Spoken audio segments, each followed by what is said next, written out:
Commerce या management के student हैं तो आज की वीडियो आपके लिए बहुत ज़्यादा यूज़फुल होने वाली है। आज के सेशन में मैं आपके साथ डिस्कस करूंगा meaning, importance and characteristics of cost of capital कि कॉस्ट ऑफ कैपिटल होता क्या है, क्या कॉन्सेप्ट है ये, क्या इसका इंपॉर्टेंस है हमारे बिजनेस के अंदर, इसकी क्या क्या करेक्टरिस्टिक्स होती हैं और किन बेसिस पर हम जो कॉस्ट होती है इसके अंदर उसको क्लासीफाई करते हैं। तो आज के सेशन में इन सभी पॉइंट्स को हम कवर करेंगे वन बाय वन। तो स्टार्ट करते हैं अपना आज का सेशन। तो सबसे पहला आता है आपका कॉस्ट ऑफ कैपिटल कि कॉस्ट ऑफ कैपिटल बेसिकली होता क्या है। So the term cost of capital refers to the minimum rate of return. क्या ये मिनिमम रेट ऑफ रिटर्न होता है which a firm must earn to its investment कि अगर कोई फर्म कोई इन्वेस्टमेंट कर रही है तो मिनिमम कितना उसे उसके ऊपर प्रॉफिट अर्न करना है, वो कहलाता हमारा कॉस्ट ऑफ कैपिटल। मतलब एक मिनिमम रेट ऑफ रिटर्न है कि इससे कम अगर आपको रिटर्न मिल रहा है तो उस कंडीशन में आप वहाँ पर इन्वेस्टमेंट नहीं करोगे। और ये बेनिफिट क्यों होता है हमारे लिए कि देखो, अगर आपके मार्केट में शेयर्स अवेलेबल हैं, शेयर होल्डर्स को भी कम से कम एक मिनिमम रेट ऑफ रिटर्न तो मिलना चाहिए। अगर उसको मिनिमम रेट ऑफ रिटर्न नहीं मिलेगा आपके शेयर्स को परचेज कर तो कहीं ना कहीं वो आपके सारे शेयर्स को सेल कर देंगे और आपकी जो वैल्यू है, कंपनी की जो गुडविल है, जो एक स्टेटस है, वो अपने आप डिक्लाइन होना स्टार्ट हो जाएगा। तो कॉस्ट ऑफ कैपिटल क्या है? एक मिनिमम रेट ऑफ रिटर्न होता है जिसको कि कंपनी को कम से कम उतना अमाउंट तो कंपनी को अर्न करना ही है अपनी इन्वेस्टमेंट के ऊपर, जिसके थ्रू कि अपने शेयर होल्डर्स को minimum rate of return provide कर सके, मार्केट में वैल्यूज़ को, अपनी गुडविल को स्टैंडर्ड बना के रख सकें।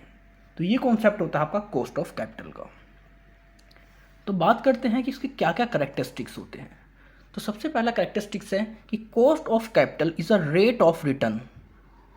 तो पहला करेक्टरिस्टिक्स क्या है? ये रेट ऑफ रिटर्न है। लेकिन जैसे इसमें आप नाम देखते हो कि कॉस्ट ऑफ कैपिटल, देखने से क्या लगता है ये कोई कॉस्ट है आपकी कैपिटल की, जो कि ये नहीं है। It is not a cost such as. तो सबसे पहला आपका करेक्टरिस्टिक क्या है कि ये एक रेट ऑफ रिटर्न होता है। दूसरी बात करते हैं, this return is calculated on the basis of actual cost of different component of capital. इसको कैसे कैलकुलेट किया जाता है कि आपकी एक्चुअल कॉस्ट क्या है। हो सकता है यहाँ पर मेरे पास जो इन्वेस्टमेंट थी वो 100 रुपीज़ की थी, तो ये तो हो गई मेरी एक्चुअल कॉस्ट। अब इस 100 रुपीज़ को मैंने कैसे इन्वेस्ट कर रखा है? हो सकता है कुछ के मैंने इक्विटी इन्वेस्ट कर दिए हों, कुछ के मैंने डिबेंचर्स इशू कर रखे हों, कुछ के मैंने लोन ले रखे हैं। तो मेरे पास होता है कि जो मेरी कैपिटल है उसके क्या क्या कंपोनेंट्स हैं, उन सभी को बेस लेकर उनके हिसाब से ही इस रेट ऑफ रिटर्न को या कॉस्ट ऑफ कैपिटल को कैलकुलेट किया जाता है। थर्ड आपका a firm cost of capital represent minimum rate of return that will result at least maintaining the value of its equity shares. तो कॉस्ट ऑफ कैपिटल क्या represent करता है? एक मिनिमम रेट ऑफ रिटर्न को represent करता है, जो कि हेल्प करता है उस कंपनी की कि वो अपनी इक्विटी शेयर्स की वैल्यू को मेंटेन कर रख सके। मेंटेन कैसे रखेगा? अगर आप खुद देखिए, अगर उसके शेयर होल्डर्स को एक मिनिमम रेट ऑफ रिटर्न नहीं मिल रहा तो वो अपने शेयर्स को बेचना शुरू कर देंगे। जब वो शेयर्स को बेचना शुरू कर देंगे तो उनकी जो वैल्यू होगी उनके इक्विटी शेयर्स की, वो डिक्रीज होनी शुरू हो जाएगी। बट अगर वो उनको एक minimum rate of return provide कर रहे हैं कंटिन्यू, तो उनकी जो इक्विटी शेयर्स है उसकी वैल्यू इंक्रीज होती रहेगी या स्टैंडर्ड बनी रहेगी। नेक्स्ट है, it is a related to long term capital funds. ये किससे जुड़े होते हैं? आपके लॉन्ग टर्म कैपिटल फंड से। कैपिटल फंड कैसे होते हैं? लाइक आपकी कैसे आपकी मशीनरी, आपकी बिल्डिंग, आपके लैंड, आपके फर्नीचर, मतलब जो चीज़ आप लॉन्ग टर्म में यूज़ कर रहे हैं फ्यूचर के अंदर प्रॉफिट को जनरेट करने के लिए, मोर देन 1 ईयर के लिए। तो ये सभी उन सभी कैपिटल फंड से रिलेटेड होते हैं। नेक्स्ट है, cost of capital consist 3 component. इसके अंदर 3 तरीके के कंपोनेंट होते हैं आपके कॉस्ट ऑफ कैपिटल के अंदर। पहले होते हैं return at zero risk level. पहले वो कंपोनेंट जिनके अंदर कोई रिस्क नहीं होता। इसके अंदर आपके एफडी, आपके सेविंग या फिर आपकी आरडी आ जाती हैं। ये आपके बेसिकली सारे बैंक के अंदर होते हैं और इनके अंदर आपको जो इंटरेस्ट रेट दिया जाता है वो ज़ीरो रिस्क लेवल पे दिया जाता है। जो आपको स्टार्टिंग में बोल दिया गया कि आपको इतना रिटर्न मिलेगा, तो आपको लाइफ टाइम उतना ही मिलता रहेगा। इसको रिप्रेजेंट करते हैं हम R0 से। दूसरा होता है प्रीमियम फॉर बिजनेस रिस्क। इसमें आपको थोड़ा सा रिस्क होता है और आप जितना रिस्क उठाओगे यहाँ पर उसी के हिसाब से आपको अपना प्रॉफिट भी होता रहेगा। इसको हम बी से डिनोट करते हैं। किससे डिनोट करते हैं? बी से। अब थर्ड होता है premium for financial risk. Financial risk क्या है कि हो सकता है आपकी कंपनी में जो पैसा लगा है आपने वहाँ पर डेथ बहुत ज़्यादा इशू कर दिया है, या आप टोटली इक्विटी पे डिपेंड हैं, तो आपने किस फाइनेंशियल रिसोर्स का यूज़ कर कर अपनी कैपिटल को स्टैंड करा है, तो यहाँ पर उसमें जो रिस्क होता है वो कहलाता है आपका फाइनेंशियल रिस्क फॉर प्रीमियम। इसको हम एफ की हेल्प से डिनोट करते हैं। नेक्स्ट है द कॉस्ट ऑफ कैपिटल में B put in the form of the following equation. तो इसको अगर हम इक्वेशन बनाना चाहें तो कैसे बनेगी इक्वेशन? के का मतलब है आपका cost of capital, R O का मतलब है आपका return at zero risk level, B का मतलब होता है प्रीमियम फॉर बिजनेस रिस्क, और एफ का मतलब होता है प्रीमियम फॉर फाइनेंशियल रिस्क। तो इस इक्वेशन से आप अपनी कंप्लीट कॉस्ट ऑफ कैपिटल को रिप्रेजेंट कर सकते हैं। तो ये कुछ इसके बेसिक कैरेक्टरिस्टिक्स थे कॉस्ट ऑफ कैपिटल के। इसके अंदर से इन्होंने बात करी कि 3 कंपोनेंट से मिलकर बनी होती है हमारी कॉस्ट ऑफ कैपिटल। तो उन तीनों रिस्क को हम थोड़ा एक बार डिटेल में देख लेते हैं। तो पहला होता है return at zero risk level. यहाँ पर मतलब कोई भी रिस्क होता ही नहीं है आपके रिटर्न के ऊपर। आपने अगर बैंक में एफडी करा दी, आपने बैंक में कह सकते हैं आरडी कर दी, आपने बैंक में सेविंग डिपॉजिट कर दी, तो उसके अंदर आपको 3%, 4%, 5% वो प्रॉफिट हरदम मिलता रहेगा। चाहे मार्केट के अंदर कोई भी फ्लक्चुएशंस आए, कुछ भी हो, लेकिन आपका जो इंटरेस्ट रेट है वो चेंज नहीं होगा। तो वहाँ पर आपको कोई भी रिस्क नहीं होता आपके रिटर्न के ऊपर। मतलब आपने किसी प्रोजेक्ट में इन्वेस्ट कर दिया और वहाँ से आपको प्रॉफिट आना है, श्योर है, उसमें कोई भी उसका जो एक्सपेक्टेड रिटर्न है उसमें कोई चेंज ना हो, तो वो कहलाता है आपका return at zero risk level. अब दूसरा है आपका premium for business risk. Business risk is possibly where in the firm will not be able to operate successfully in the market. ऐसी कंडीशन जहां पर आपका बिजनेस मार्केट के अंदर अपने बिजनेस को ऑपरेट ना कर सके। रीज़न कुछ भी हो सकता है, कंपटीशन हो जाए, आपके पास रॉ मटेरियल ना हो, आपके पास फाइनेंशियल एसेट्स ना हो, आपके पास ह्यूमन रिसोर्स ना हो, मतलब कोई भी ऐसी कंडीशन जिसकी वजह से आप बिजनेस के अंदर अपने बिजनेस को ऑपरेट नहीं कर पा रहे हैं, तो उसे हम क्या कहते हैं? बिजनेस रिस्क कहते हैं। और तीसरा आता है आपका प्रीमियम फॉर फाइनेंशियल रिस्क। इसके अंदर आता है कि आपकी कैपिटल स्ट्रक्चर का क्या पैटर्न है आपके पास। हो सकता है आपके पास 100 रुपीज़ की आपकी कैपिटल है, तो 100 के अंदर आपने कितने के डेथ ले रखे हैं मार्केट से, कितने के आपने लोन उठा रखे हैं, कितने के आपने इक्विटी शेयर इशू कर रखे हैं। मतलब ये स्ट्रक्चर किस तरीके का है आपका। अगर आपने बहुत ज़्यादा डेथ को ले रखा है वहाँ पर, तो भी वहाँ पर आपके लिए बहुत ज़्यादा रिस्की है, क्योंकि अगर आपने प्रॉफिट अर्न नहीं करा तो भी आपको वहाँ पर उन्हें इंटरेस्ट देना ही देना पड़ेगा। इन केस अगर आपने सारे के सारे इक्विटी शेयर होल्डर्स को उठा रखा है और आपने बहुत ज़्यादा प्रॉफिट अर्न कर लिया, तो आपको मैक्सिमम प्रॉफिट तो आपका सारा इक्विटी शेयर होल्डर्स में डिवाइड हो जाएगा। तो यहाँ पर हमें देखना होता है कि एक ऐसा स्ट्रक्चर बनाया जाए जहाँ पर उस रिस्क को कम कर दिया जा सके फाइनेंशियल की हमारे। तो इसको हम क्या बोलते हैं? Premium for financial risk. If a firm has a higher debt content in its capital structure is more risky as compared to firm which has comparatively low debt। तो वही इन्होंने बोला है कि अगर आपकी कंपनी के कैपिटल स्ट्रक्चर में आपका जो डेप्थ होता है बहुत ज़्यादा है, तो आपका कैपिटल स्ट्रक्चर बहुत ज़्यादा रिस्की रहेगा, क्योंकि आप प्रॉफिट अर्न करो ना करो, आप सक्सेस हो रहे हो नहीं हो रहे हो, आपको उन्हें पेमेंट देनी है। बेशक आप अपनी कैपिटल को सेल करो, अपनी मशीनरी को सेल करो, कहीं से भी करो, तो वो आपके लिए बहुत ज़्यादा रिस्की हो जाती है। तो फर्म के पास बेसिकली 3 तरीके के कैपिटल रिस्क होते हैं। पहला होता है जीरो रिस्क लेवल, दूसरा होता है बिजनेस रिस्क, और तीसरा होता है फाइनेंशियल रिस्क। अब इसके बाद हम बात करते हैं इनके इम्पोर्टेंस की। तो अगर सबसे पहला इंपॉर्टेंस देखते हैं कॉस्ट ऑफ कैपिटल का, so it is the basis for appraising new capital expenditure proposals. This give the acceptance rejection criteria for capital expenditure project. अब आपके सामने 2 प्रोजेक्ट हैं, एक प्रोजेक्ट ए है, एक प्रोजेक्ट बी है। अब आपको इनमें से किसी एक प्रोजेक्ट को फाइनलाइज करना है अपनी इन्वेस्टमेंट के लिए। सो कॉस्ट ऑफ कैपिटल की हेल्प से आप कैलकुलेट करोगे कि किसके ऊपर आपको मिनिमम रेट ऑफ रिटर्न मिल रहा है, और जिसके ऊपर आपको ज़्यादा रेट ऑफ रिटर्न मिलेगा आप उसको एक्सेप्ट कर लोगे, और आपके जो अदर एक्सपेंसेस है, अदर प्रोजेक्ट्स हैं, उनको रिजेक्ट कर दोगे। तो एक बेस प्रोवाइड करता है हमें कि हमारा जो कैपिटल एक्सपेंडिचर होना चाहिए या कैसा उसको बनाया जाए, उसके जो भी डिसीजंस होते हैं हम कॉस्ट ऑफ कैपिटल की हेल्प से लेते हैं। दूसरा है the finance manager must raise capital from different sources in a way that it optimise the risk and cost factor.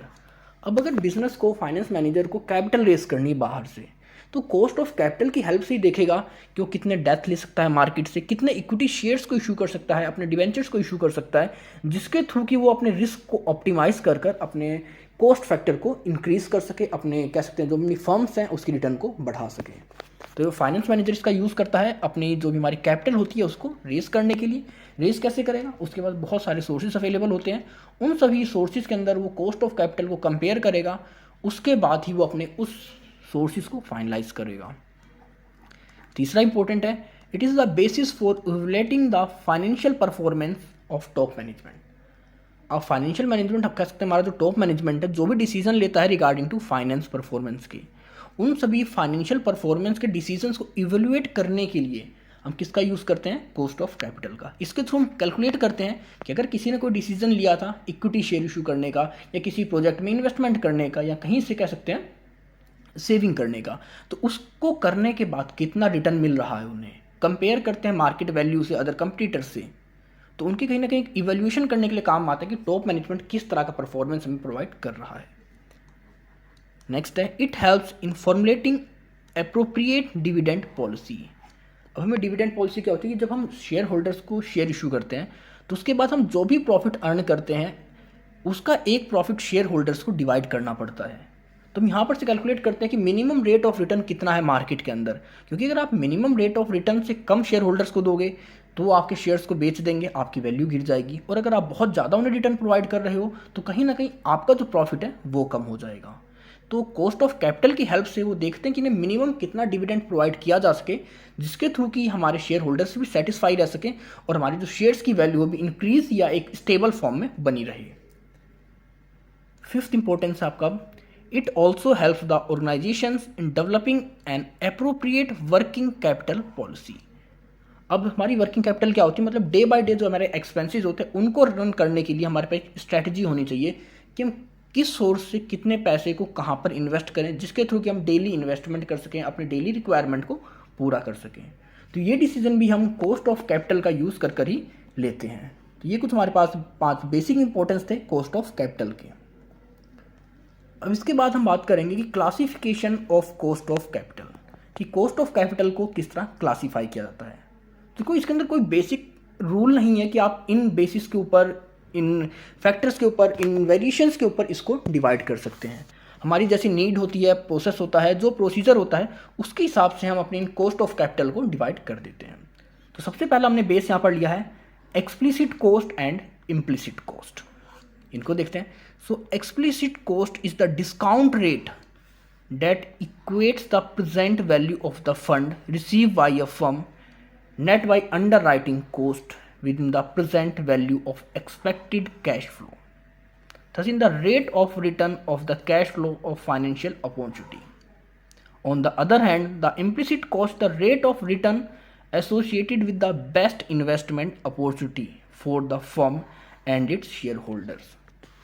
Explicit cost क्या है कि अगर आप आज के टाइम में कोई इन्वेस्टमेंट कर रहे हो, आप इसको एग्जांपल समझिए, जैसे अगर मैंने 100 रुपीज़ की क्या करी है, इन्वेस्टमेंट करी है, तो इन्वेस्टमेंट करने के ऊपर अगर 1 साल बाद मेरे 100 रुपये 108 बन जाते हैं तो 8 रुपये क्या हो जाएगी मेरी एक्सप्लिसिट कॉस्ट। मतलब मेरे इन्वेस्टमेंट के ऊपर मेरे को 1 साल के अंदर कितना प्रॉफिट मिल रहा है, मेरा एक्सपेक्टेड कैश आउटफ्लो कितना है, मतलब कितना पैसा मेरे पास आएगा या जाएगा, जो भी एक अमाउंट होएगा जो मेरे इनिशियल से ज़्यादा होगा, तो वो तो कहलाता है मेरा एक्सप्लिसिट कॉस्ट। अगर मैं इम्प्लिसिट कॉस्ट बात करता हूँ तो अगर मेरे पास 100 रुपये हैं तो 100 रुपये को मैं चारों जगह कंपेयर करूँगा। कंपेयर हो सकता है मैं उसको इक्विटी में कंपेयर कर रहा हूँ, मैं उसको डेथ में कंपेयर कर रहा हूँ, मैं उसको लोन में कंपेयर कर रहा हूँ, और इन सभी को कंपेयर करने के बाद मैं किसी एक को फाइनलाइज करूँगा जो मेरे लिए एक बेस्ट अपॉर्चुनिटी प्रोवाइड करेगा मेरे इन्वेस्टमेंट की, जहाँ से मैं हाईएस्ट प्रॉफिट अर्न करूँगा, जहाँ से मेरे शेयर होल्डर्स को ज़्यादा से ज़्यादा प्रॉफिट हो सके, तो वो होता है मेरा इम्प्लिसिट कॉस्ट। मतलब इम्प्लिसिट कॉस्ट क्या है, ये एक रेट ऑफ रिटर्न होता है जो बात करता है कि आपको बेस्ट इन्वेस्टमेंट अपॉर्चुनिटी प्रोवाइड करी जाएगी, जहाँ से आप बेस्ट रिटर्न ले सकते हैं। लेकिन एक्सप्लिसिट कॉस्ट क्या बात करता है, ये बात करता है कि आपकी जो भी परसेंट वैल्यू है फंड्स की, उसके ऊपर आप फ्यूचर में जो भी अमाउंट रिसीव कर रहे हैं वो कहलाता है आपका एक्सप्लिसिट कॉस्ट। अब इसके बाद हम देखेंगे दूसरा बेस, तो दूसरा हमारा कि average cost and marginal cost. तो अगर हम एवरेज कॉस्ट देखते हैं, the average cost is the weightage average of the cost of each components of fund after ascertaining cost of each source of capital, appropriate weight and assign to each components of capital। जबकि हमारा marginal cost क्या होता है, marginal cost of capital is the weightage average cost of new funds raised by firm. इसको आप example समझ सकते हैं। अब देखिए मेरे पास क्या है एग्जांपल थे, मैंने इक्विटी में इन्वेस्ट कर दिया, मैंने कह सकते हैं डिविडेंड में इन्वेस्ट कर दिया, मैंने यहाँ पर डेथ में भी इन्वेस्ट कर दिया। अब तीनों में देखूंगा कि मैंने तीनों में 100 रुपीज़ की इन्वेस्टमेंट करी है, 100 और 100। अब इसके ऊपर मेरे को एक साल बाद कितना एडिशनल मिला, मेरे को 12 रुपये यहाँ से मिले, यहाँ से मेरे को 14 रुपये मिले और यहाँ से मेरे को 16 रुपये मिले।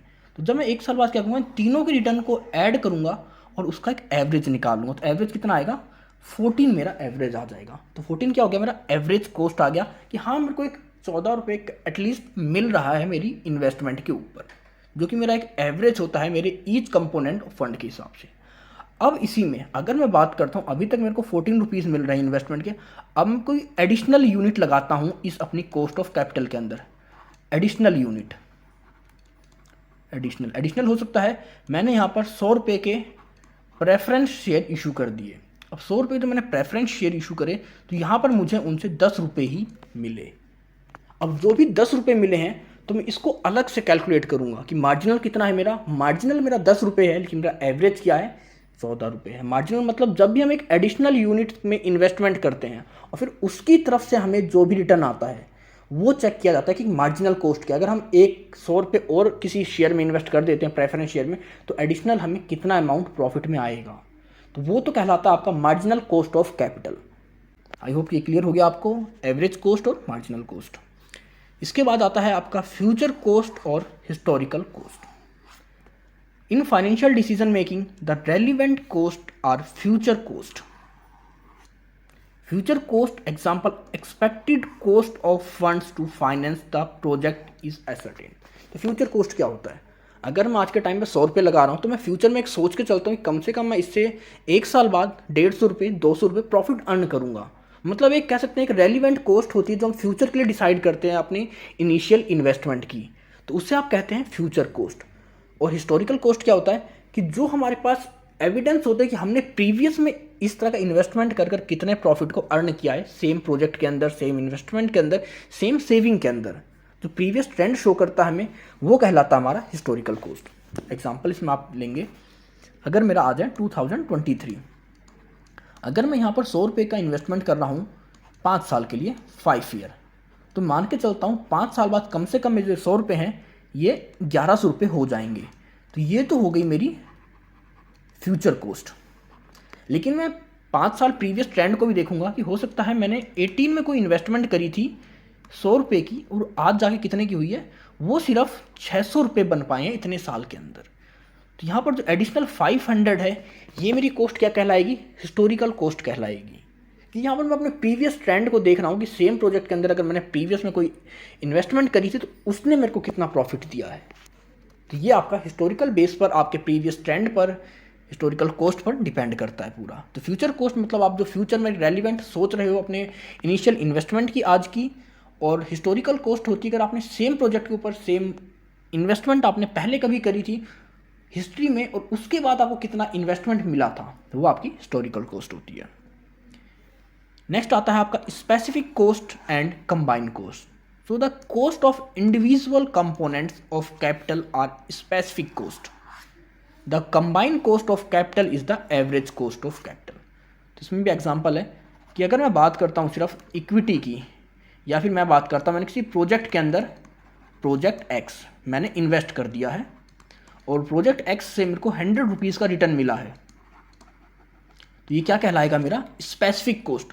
मतलब एक स्पेसिफिक कंपोनेंट से मेरे को कितना रिटर्न मिल रहा है, वो मेरा कहलाता है स्पेसिफिक कॉस्ट। अगर मैं बात करता हूँ मैंने इक्विटी के अंदर भी 100 रुपीज़ की इन्वेस्टमेंट करी थी और इससे मेरे को एक साल के अंदर 50 रुपये का एडिशनल इन्वेस्टमेंट मिला है, रिटर्न मिला है, तो अगर मैं इन दोनों सोर्सेज को कनेक्ट कर दूँ, अपने इन दोनों सोर्सेज को जोड़ दूँ, तो वो क्या कहलाएगा, आपका कंबाइंड सोर्स।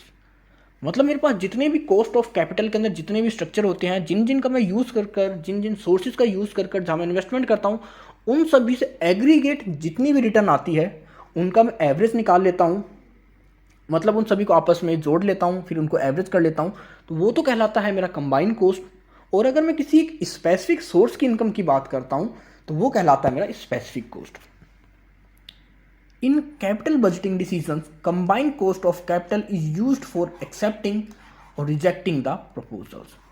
तो मोस्टली बिजनेस के अंदर हम कंबाइंड कॉस्ट को यूज़ करते हैं, क्योंकि यहाँ पर हम अपने बिजनेस के अंदर कभी भी एक चीज़ के अंदर इन्वेस्ट नहीं करते। जैसे आपका म्यूचुअल फंड होता है, म्यूचुअल फंड क्या होता है, उसके अंदर आपके एक म्यूचुअल फंड के अंदर 4 से 5 तरीके के आपके सोर्सेज इंक्लूड होते हैं छोटे अमाउंट में।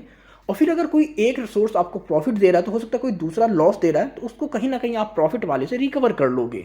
तो वहाँ पर आपने रिस्क को कम करते हो, अपने प्रॉफिट शेयर को भी बढ़ाते हो। तो बिजनेस के अंदर कैपिटल बजटिंग डिसीजंस के अंदर आपके जो कंबाइंड कॉस्ट ऑफ कैपिटल है, इसका मैक्सिमम यूज़ किया जाता है कि किसी प्रोजेक्ट को, किसी प्रपोजल को एक्सेप्ट किया जाए या रिजेक्ट किया जा सके। तो ये था आपका कॉस्ट ऑफ कैपिटल का मीनिंग, कैरेक्टरिस्टिक्स, उसके बेसिस ऑफ क्लासिफिकेशन। अगर आप कोई इशू है, कोई डाउट है, तो आप कमेंट सेक्शन में कमेंट कर मुझसे पूछ सकते हैं। और अब आप मुझे मेरे इंस्टाग्राम और टेलीग्राम पर भी फॉलो कर सकते हैं। तो मिलते हैं जल्दी ही ऐसी और वीडियोज़ के साथ और टॉपिक्स के साथ। So stay tune, stay connected with score max.